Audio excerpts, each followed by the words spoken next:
pure autonomic failure is a predominantly peripheral α-synucleinopathy. And we know a third of patients can later on phenoconvert to a more central, widespread α-synucleinopathy. Earlier on in the disease, there can be difficulties with making a diagnosis, particularly their atypical features. So what's really needed in the field and what's recognized in the field is that we need early diagnostic biomarkers of pure autonomic failure.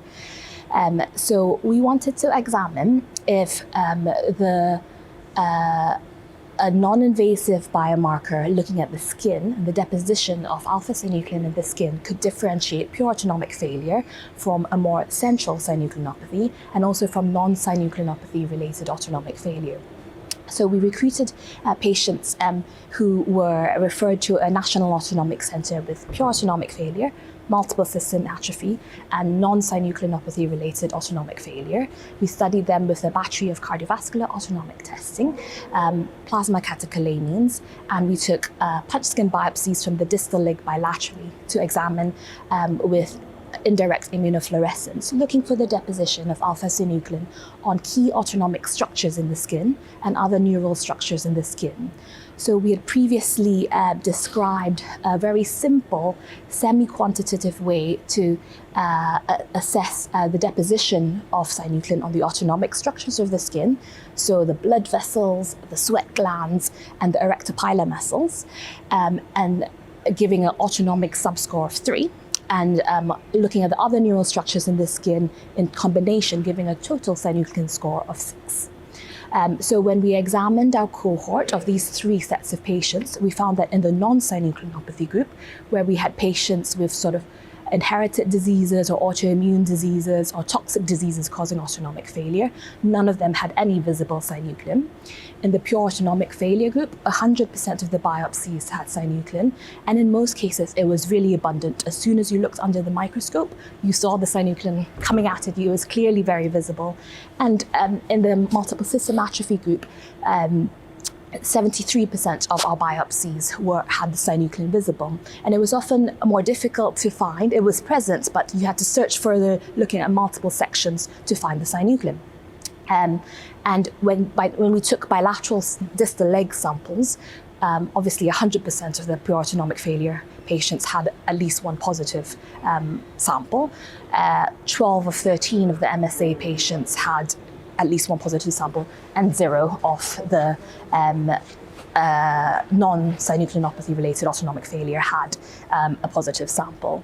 And when we looked at that score, obviously we already know that the presence of synuclein on its own can separate out PAF from non-synucleinopathy related autonomic failure perfectly, so with 100% sensitivity and specificity. And we've used a cutoff of 3 for the total p-syn score.